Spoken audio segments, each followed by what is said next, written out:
Female reproductive system. Female reproductive system consists of the following: ovaries, fallopian tubes, uterus, and vagina.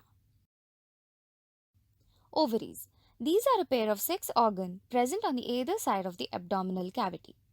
It produces the female gamete known as ova and releases female sex hormone. Ova is developed in a sac-like structure. Initially, it looks like a tiny cellular bubble known as Graafian follicle.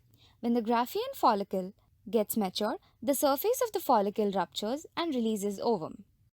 This process of formation of mature ovum is called as ovulation. Fallopian tubes. These are the tube-like structures which connect ovary to the muscular thick-walled uterus. Uterus. It is inverted pear-shaped, broader at the upper end and narrower at the lower end in structure. Its inner layer is known as endometrium. Vagina. The uterus opens into vagina through cervix. It receives sperms and a baby or fetus is born through this tube. Hence, it is also called as birth canal. Process of fertilization. The process of fertilization is carried out in fallopian tubes. Fertilization is a process of fusing female gamete with a male gamete to form a zygote. A zygote is formed when single sperm fertilizes a single ovum. Then, zygote moves down in fallopian tube to reach uterus. While traveling, it undergoes mitotic division.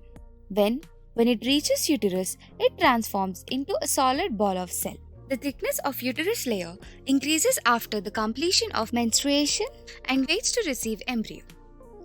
If it does not receive any embryo, this layer breaks up and menstrual fluid comes out.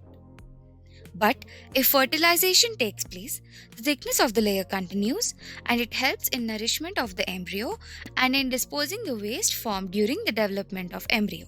When the ovum travels down the oviduct or fallopian tube, it undergoes mitotic cell division and then attaches to the soft tissue of uterus. Then, the embryo slowly goes down into the soft inner uterine wall. The process of embryo getting attached to the wall of the uterus is known as implantation of embryo. Then, different layers are developed from the cells of embryo to protect, nourish, support in the development stages of embryo. These layers or membranous structures are as follows: chorion, yolk sac, amnion, allantois. Chorion.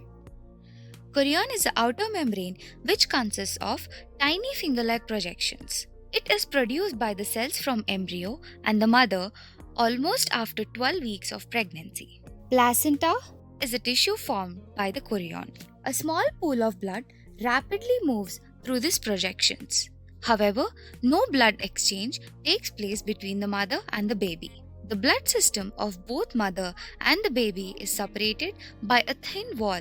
The important nutrients, oxygen and waste materials and carbon dioxide gets exchanged through this wall by process of diffusion. Yolk sac. It consists of a fluid-filled cavity and is situated just below the embryo. The embryo develops until it is ready to be born. In the third month, embryo is known as fetus. Amnion. This is the next membrane of the embryo which grows just above the embryo. It consists of cavity filled with fluid known as amniotic fluid. This fluid helps in nourishment and protection from mechanical injury and also embryo gets developed in this cavity. Allantois. The edges of the yolk sac and folding of the amnion combines at allantois to form a long tube-like structure which connects the embryo with placenta. This long tube-like structure is known as umbilical cord. This cord contains the blood vessels which connects the placenta and supplies food materials from mother to child.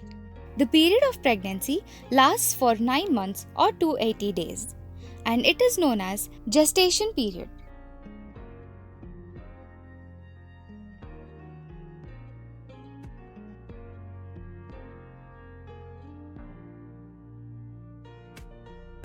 Childbirth. When the fetus grows, uterus increases in size. In ninth month of pregnancy, the head of the baby moves down towards the uterus opening. During the birth, usually the head comes out first. If the feet comes out, then the delivery would be difficult. The triggering mechanism is mysterious and not yet known. The process of birth begins with the contraction and relaxation of uterus muscle. This action will move the baby slowly towards vagina. At this stage, the inner membrane, that is, amnion, breaks and its fluid is released. Then, the contraction and relaxation becomes more frequent and pushes the baby out of vagina. The umbilical cord which connects the baby and placenta is tied off and cut by the doctor. Even after the birth, the contractions continue until the tissue of placenta is moved out. It is known as afterbirth. At the end of the pregnancy, mammary glands secrete a fluid known as colostrum. This fluid helps the baby in development of its immune system.